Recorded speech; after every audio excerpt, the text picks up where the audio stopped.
Bonjour, bonsoir les aquariophiles. Alors pour aujourd'hui, on va faire une petite vidéo sur les plantes qui vont être plus épiphytes. Donc ça va être Microsorum, Anubia, mais aussi Bolbitis et Bucephalandra par exemple. On va aussi voir les mousses, que ce soit la mousse de Java ou autre. Donc toutes les plantes qui ne sont pas à planter dans le sable, soit vous pouvez les poser, mais ce qui est le mieux, c'est quand même de les fixer, que ce soit sur pierre ou racines ou ce que vous voulez. Donc là, on va faire rapidement. Du coup, il faut vous munir des plantes. Accessoirement, c'est quand même plus pratique. Du support sur lequel vous allez les mettre et de fil nylon, que ce soit fil de pêche ou fil pour les bracelets ou comme vous voulez. Il y a une autre méthode qui consiste à faire avec de la glu. À ce moment-là, il faut juste mettre quelques points de colle pour pas tuer les racines et que la plante pourrisse ensuite. Mais personnellement, je préfère faire avec du fil de pêche.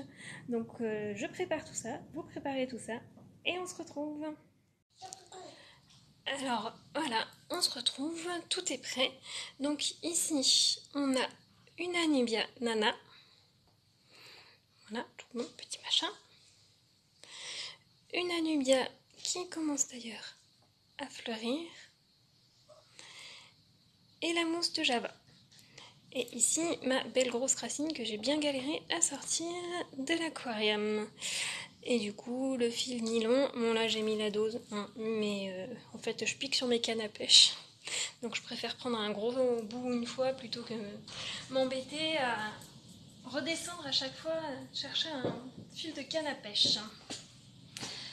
Alors là je suis un petit peu embêtée parce que je sais même pas, je visualise même pas comment je vais mettre ma racine après. Donc on va, ça se sépare tout seul, on va le séparer. On va imaginer caler un bout de mousse de Java ici. Alors j'ai un petit fil court, je vais en profiter pour faire un premier nœud. La mousse de Java c'est vraiment le plus simple à caler, comme toutes les mousses. De toute façon en poussant ça se voit pas. Donc là je vais pas m'embêter plus que ce petit bout là, qui doit être une chute précédente. En temps normal, pour me simplifier le nœud, je tourne sur l'image, je vous montrerai sur les Anubias. J'ai ma fille qui vous parle derrière, elle aussi elle a des choses à vous raconter. Ma petite puce.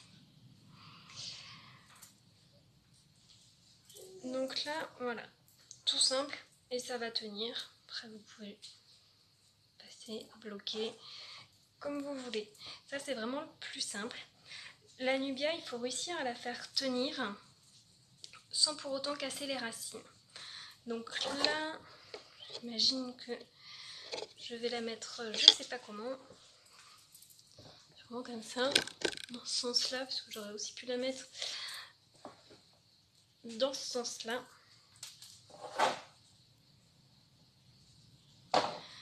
On va se dire qu'on peut fixer la nubia à la base. Là, on va prendre un plus bout de fil. Alors, je vous cache pas que moi, pour le faire, après, vous allez voir, j'ai des ciseaux pour les plantes.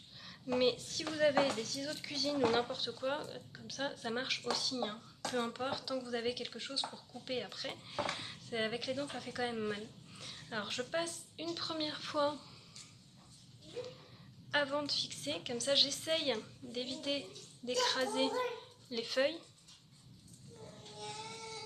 Et bien sûr quand je fais ça je perds mon morceau.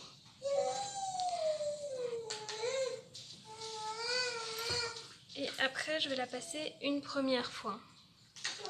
Et je vais faire un premier nœud déjà comme ça. Et c'est là où pour tourner, enfin pour nouer, vous pouvez d'abord entortiller un peu le fil sur lui-même. Ça vous facilitera pour faire un nœud avec une meilleure tension, on va dire.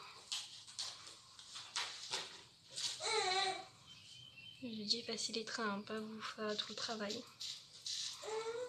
Vous laissez une petite marge parce qu'après il faudra réutiliser ce fil là pour renouer à la fin.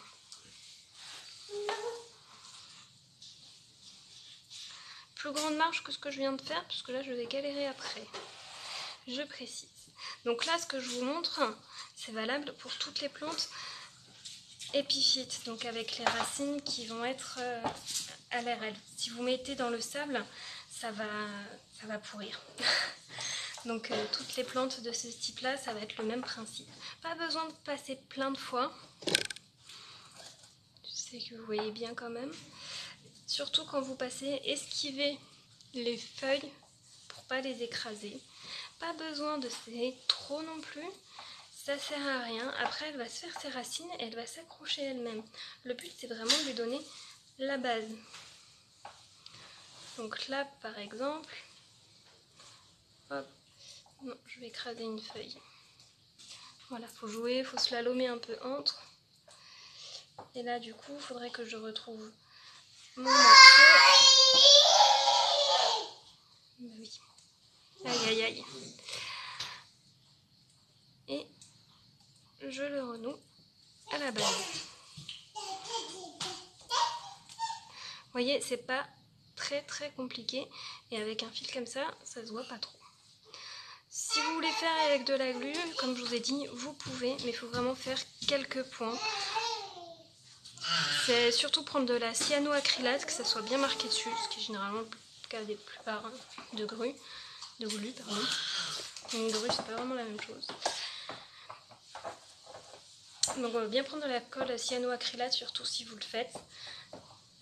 Après, généralement, ça suffit, sauf sur des supports particuliers. Si vous voulez faire sur une ardoise ou quoi, on continue avec la Nubianana.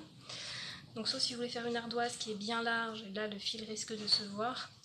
Sinon, généralement, ça suffit très bien. Donc là, pareil, je suis passée une première fois en slalomant entre les feuilles. De la même manière, je me fais un premier nœud. Donc tout à l'heure, je vous ai dit Microsorum, Bolbitis aussi, vous pouvez faire, Bucephalandra, toutes les mousses. Il y en a certains qui font l'Echinodorus, comme ça, certaines variétés. Ça demande plus de soins, c'est un peu plus compliqué. Après, l'Echinodorus est aussi une plante qui n'aime pas être trop plantée en profondeur. Donc ça peut se tenir, mais bon, je préfère conseiller de la planter. Si vous voyez, oui, j'étais un peu hors champ de caméra presque. Hop, voilà, on slalome bien. Donc ça, et du coup je vous disais, l'Echinodorus, je préfère quand même la planter, mais tout léger. Hop, c'est un peu plus compliqué parce que les feuilles sont plus petites.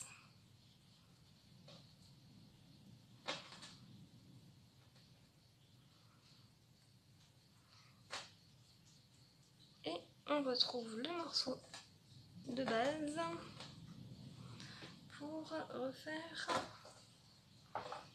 mon nœud.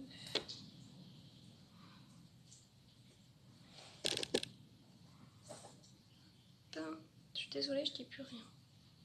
J'essaye de l'attraper. Voilà, évite d'écraser la pauvre petite feuille qui n'a rien demandé.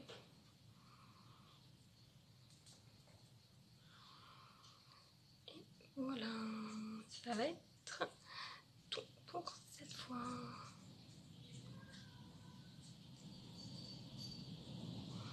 N'hésitez pas à faire plusieurs de nœuds, de toute façon ça se voit pas trop. Là pour le coup j'avais plutôt une bonne distance de fil, donc j'ai pas besoin de couper, c'est nickel. Après voilà, pour faire plus joli, j'ai encore la mousse à fixer, la petite Anubia là qui traîne. Mais je vais le faire et comme ça on se retrouve après quand je la mets, quand elle sera mise dans l'aquarium, parce que je sais pas trop comment j'ai réussi à la passer dans un sens. Avant de vous montrer le résultat dans l'aquarium, il faut que je vous montre quand même la solution feignant.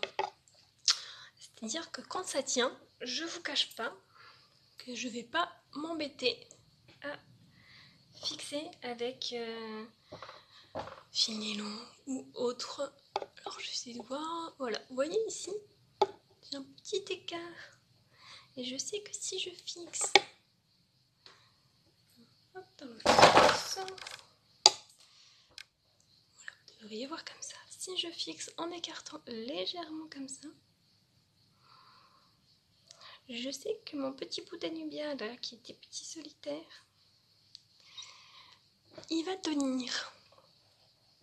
Donc si vous avez l'occasion de faire ça, vous embêtez pas, faites-le, c'est très bien aussi. Sauf si vous avez beaucoup de courant et soit vous l'emmène, mais là, ça bouge pas. Voilà, je la passe dans l'aquarium parce que je vous raconte... Ouais, c'est vraiment un Tetris. Et comme ça, je vous montre un peu ce que ça donne dans l'eau. Je suis pas très sûre de mon résultat. Mais là, c'est pas très grave. Alors voilà, on regarde vite fait le résultat. Donc là, c'est une cuve nue parce que j'attends mon sol qui n'est pas encore arrivé. Donc c'est un peu le bordel et puis j'ai des plantes un peu en attente en haut. Du coup, ici, on a un peu de mousse. On en a là derrière. Petite Anubia. Ici, celle qui est coincée. Et vous voyez, ça bouge pas. De la mousse, je crois que j'en avais un peu rajouté entre deux. Oui, c'est ça, j'en ai rajouté là-bas pour ça qu'elle tient pas complètement. Donc voilà, à voir une fois que j'aurai le sol comment ça rendra. Voilà, j'essaie de faire une bonne mise au point pour que vous voyez bien. Perso, ça me va bien pour le moment, à voir après avec le sol, etc. Et vous voyez pourquoi j'avais pas beaucoup de place pour passer, c'est que j'ai pas énormément de place parce qu'on est dans mon étagère. Donc voilà le résultat, j'espère que la petite vidéo vous a plu. Une petite, je pense qu'elle est un peu moyenne, mais bon, elle n'est pas trop longue non plus. Si vous avez des questions, des difficultés, ou si vous savez quoi que ce soit, n'hésitez pas à poser la question sur le groupe. Et n'hésitez pas à partager le groupe comme la chaîne YouTube. Voilà, salut les aquariophiles!